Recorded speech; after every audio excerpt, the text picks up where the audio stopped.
જ્યોતિષ અને જીવનચક્રની આપણી આ સફરમાં આજે આપણે એક એવી રાશિ વિશે વાત કરવાના છીએ જે ખૂબ જ રસપ્રદ છે. જી હા, આપણે ઊંડા ઉતરવાના છીએ મિથુન રાશિના દ્વૈત સ્વભાવ અને તેના રહસ્યોમાં. તો ચાલો શરૂ કરીએ. ક્યારેય કોઈ એવા વ્યક્તિને મળ્યા છો જે 1 મિનિટ પહેલાં ખૂબ જ ગંભીર વાત કરતું હોય અને બીજી જ મિનિટે હસી મજાક પર ઉતરી આવે? જો હા, તો બહુ શક્યતા છે કે એ વ્યક્તિ મિથુન રાશિની હોય. એમનો આ જ સ્વભાવ એમની ખાસ ઓળખ છે. ચાલો આજે એમના આ બેવડા સ્વભાવ પાછળનું રહસ્ય જાણીએ. તો મિથુન રાશિના વ્યક્તિત્વમાં ડૂબકી મારતા પહેલાં ચાલો આપણે એમના જ્યોતિષીય પાયાને સમજી લઈએ. આખરે એમના ગ્રહ, તત્વ અને ચિહ્ન એમના વિશે શું કહે છે? જુઓ, મિથુન રાશિના સ્વામી છે બુધ, અને બુધ એટલે બુદ્ધિ અને વાણીનો ગ્રહ. આ જ કારણ છે કે મિથુન રાશિના લોકો કુદરતી રીતે જ ખૂબ સારા વક્તા હોય છે અને એમનો દિમાગ પણ એકદમ તેજ ચાલે છે. એમનું તત્વ છે વાયુ. જેવી રીતે હવા ક્યારેય એક જગ્યાએ સ્થિર નથી રહેતી, બસ એ જ રીતે આ લોકો પણ સતત વિચારશીલ અને પરિવર્તનશીલ રહે છે. રાશિચક્રમાં ત્રીજું સ્થાન ધરાવતી આ રાશિ વાયુ તત્વથી એટલી પ્રભાવિત છે કે એમનું મન અને શરીર બંને સતત ગતિમાં રહે છે. એમને હંમેશા નવા વિચારો, નવી જગ્યાઓ અને નવા લોકો તરફ ખેંચાણ રહે છે.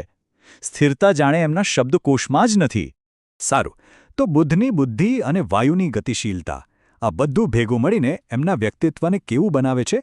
ચાલો હવે આપણે મિથુન રાશિના સૌથી રસપ્રદ ભાષા પર આવીએ. એ છે એમનો દ્વૈત સ્વભાવ. એમનું જે પ્રતીક છે ને, જોડિયા, એ જ બધું કહી દે છે. એવું લાગે જાણે એક જ શરીરમાં બે અલગ અલગ વ્યક્તિઓ રહેતી હોય. એક તરફ એકદમ ગંભીર અને તાર્કિક, તો બીજી જ બાજુ હળવાશ અને મસ્તીથી ભરપૂર. ક્યારે એમનો કયો ચહેરો સામે આવશે એ કહેવું મુશ્કેલ છે. અને આ બેવડાપણું એમના જીવનના દરેક પાસામાં દેખાય છે. એક સમયે એ કોઈપણ વિષયમાં ઊંડા ઉતરીને ખૂબ જ ગંભીરતાથી વિચારી શકે છે, તો બીજી જ ક્ષણે એ જ વ્યક્તિ એકદમ હળવાશથી મજાક મસ્તીના મૂડમાં આવી જાય છે. આ જ ગુણ એમને કોઈપણ પરિસ્થિતિમાં ભળી જવાની ગજબની ક્ષમતા આપે છે. પણ હા, આ જ કારણે એમને એકધારું રૂટીન જીવન જરાય પસંદ નથી. પણ સવાલ એ છે કે આ બેવડો સ્વભાવ એમના સામાજિક સંબંધો પર કેવી અસર કરે છે? અને જ્ઞાન મેળવવા માટેની એમની જે ભૂખ છે એનું શું? ચાલો એમની આ જિજ્ઞાસુ પ્રકૃતિને થોડી વધુ નજીકથી જોઈએ. મિથુન રાશિના લોકોને તમે કોઈપણ સામાજિક મેળાવડાની શાન કહી શકો. એમની વાતચીત કરવાની કળા અને લગભગ દરેક વિષય પર થોડું ઘણું જ્ઞાન હોવાના કારણે એ લોકોમાં બહુ જલ્દી લોકપ્રિય થઈ જાય છે. એમની જ્ઞાન મેળવવાની ભૂખ ક્યારેય સંતોષાતી નથી, એટલે જે હંમેશા નવા અનુભવો અને નવી માહિતીની શોધમાં રહે છે. તો વાણીની આ કળા અને જ્ઞાનની આટલી બધી ભૂખ એમની કારકિર્દીને કઈ દિશામાં લઈ જાય છે? ચાલો જોઈએ કે મિથુન રાશિના લોકો કયા ક્ષેત્રોમાં પોતાની આગવી છાપ છોડી શકે છે. સાદી ભાષામાં કહીએ તો જ્યાં મગજ અને મોં બંનેનો ભરપૂર ઉપયોગ કરવાનો હોય ત્યાં મિથુન રાશિના લોકો શ્રેષ્ઠ સાબિત થાય છે. પત્રકારત્વ, માર્કેટિંગ, શિક્ષણ, કાઉન્સેલિંગ, આ બધા ક્ષેત્રો એમના માટે જ બન્યા છે. અહીં એ પોતાના વિચારો અને વાતચીત કરવાની આવડતનો પૂરેપૂરો ઉપયોગ કરીને સફળતાના શિખરો સર કરી શકે છે. પણ દરેક સિક્કાની બે બાજુ હોય છે ખરું ને? આ જ દ્વૈત સ્વભાવ ક્યારેક એમના માટે એક મોટો પડકાર બની જાય છે. ઘણીવાર એ લોકો બે વિચારોની વચ્ચે એવા અટવાઈ જાય છે કે યોગ્ય સમયે સાચો નિર્ણય જ નથી લઈ શકતા.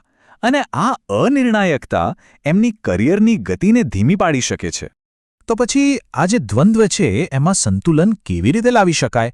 શું એનું કોઈ ઉપાય છે? હા, જ્યોતિષશાસ્ત્ર આના માટે કેટલાક શુભ સંકેતો અને માન્યતાઓ સૂચવે છે. એવું માનવામાં આવે છે કે વિઘ્નહર્તા ગણપતિની ઉપાસના કરવાથી મિથુન રાશિના જાતકોને જીવનમાં સ્થિરતા અને સાચા નિર્ણયો લેવાની બુદ્ધિ મળે છે. અને લીલો રંગ? એ તો એમના સ્વામી ગ્રહ બુધનો રંગ છે. એટલે બુધવારે લીલા વસ્ત્રો પહેરવા કે પછી મગ જેવી લીલી વસ્તુઓનું દાન કરવું એમના માટે અત્યંત શુભ માનવામાં આવે છે. આ સંપૂર્ણ મિથુન રાશિ દૃશ્યનું ખૂબ જ સરસ સંકલન શ્રી મયુર ગિરીશભાઈ ભોગાયતા દ્વારા કરવામાં આવ્યું છે.